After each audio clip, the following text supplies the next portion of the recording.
Thank you so much. And this has been truly a meaningful morning. On behalf of Roland and I and everyone at the partnership, thank you so much for making it here today. It's great to see such a packed room. We often talk about the partnership team being small but mighty, and I think today is evidence of that, that you have all come to stand up and stand with us to be part of this movement for our young people here in Connecticut. So please all give yourselves a round of applause for coming today. And I think there's so many things to reflect on as we get ready to leave this morning. Trinity, of course, started us off so strong by stating it's really just about showing up for the young people in our lives. And then Tyshonda, just with that beautiful analogy about the farmer. The farmer does not look to the seed, but looks to the conditions that the seed is in when it's wondering why it's not growing. So take those two nuggets with you, and I'm going to leave you with one more that I recently heard on TikTok, which I know we can laugh. When you partially lead a youth-serving organization, you really got to be where the youth are, which is why I spend some time on TikTok, and my children certainly help with that. And so the nugget is this: nothing good grows from the garden of shame. Nothing good grows from the garden of shame. And when I heard that, it really struck me in terms of my approach to parenting. I have 3 daughters who are 16, 8, and 4, and also to my approach as a manager and the wonderful gift that has been bestowed on me to help lead this organization and the team that we work with on an everyday basis. And trust me, as a parent, there's moments when it's hard, and those times are tough. And when the kids come to me, there's that visceral reaction that sometimes is my first and foremost go-to move. But when taking a step back, it's really trying to nuance that reaction. To know that if your children or the children in your life are coming to you with the little things, to them it's the big things. And knowing that if you violate that trust and creating a safe space, as Trinity talked about in her remarks, creating that safe space for the young people with the little things, will they not come to you with the big things? And the big things are what keeps us up all night as parents, as caring adults with young people in our lives. And oftentimes, I will tell you candidly, I feel hopeless as a parent every morning, and I've shared this story recently.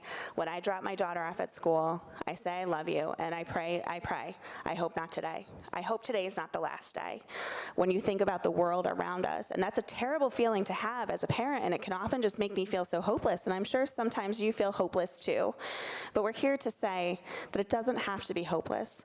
There are things that we can do today as parents, as caring adults, to help the young people in our lives, and that's prevention. And prevention doesn't have to be a hard thing. Prevention starts at home. And we're not so daft to think that home is only the literal 4 walls of your immediate house, because too many of our young people do not have the benefit of having that safety at home. Safety is in the greater community. We are all part of that home for the young people in our lives. So today, as you leave us, I want you to leave with prevention is possible, and it's possible because of you. It's showing up for the young people in our life, having conversations with them about the dangers of drugs and alcohol misuse. It's doing something as simple as disposing of the unneeded and unwanted expired medications that you know we all have, myself included, in our medicine cabinets, so they don't fall into the wrong hands. And now, thanks to our wonderful partners at doTERRA, Jason and Erica, thanks for flying in from Minnesota for today, we're gonna be able to do that and show you how. So at everyone's seat, you have a drug deactivation pouch.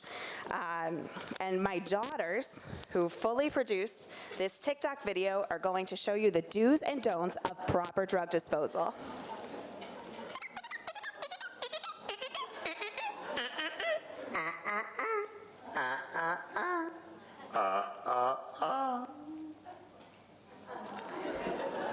And in that 9 seconds, in that 9 seconds, they showed you what not to do and what to do. You don't want to throw your unneeded and unwanted medications down the trash where they end up in our landfill, or down the toilet where they end up in our waterway. You want to dispose of them and render them unusable. So these pouches, again, you add water, you put the pills in them. Each of these pouches can accommodate 45 pills, and you add the water, and they become fully unusable. If each of us left today and used these, we can take 11,000 pills out of circulation. And so that, to everyone here and our friends here from the partnership, that's how doing something little turns into something big. And that's what we're about here at the Governor's Prevention Partnership. Amplifying the work that's already going on in our communities with our fantastic community partners who are here today. And we're so thrilled to see this room from Montville to Waterbury to New Britain and anywhere and everywhere in between, that our partners are here who are doing the work on the ground. And it's about doing little things together that makes us stronger. And so on behalf of all of us here at the Governor's Prevention Partnership, on behalf of Roland and I, and of course on behalf of Governor Lamont, thank you so much for your support. Prevention is possible because we're working together. We will look forward to seeing you next year, and happy holidays.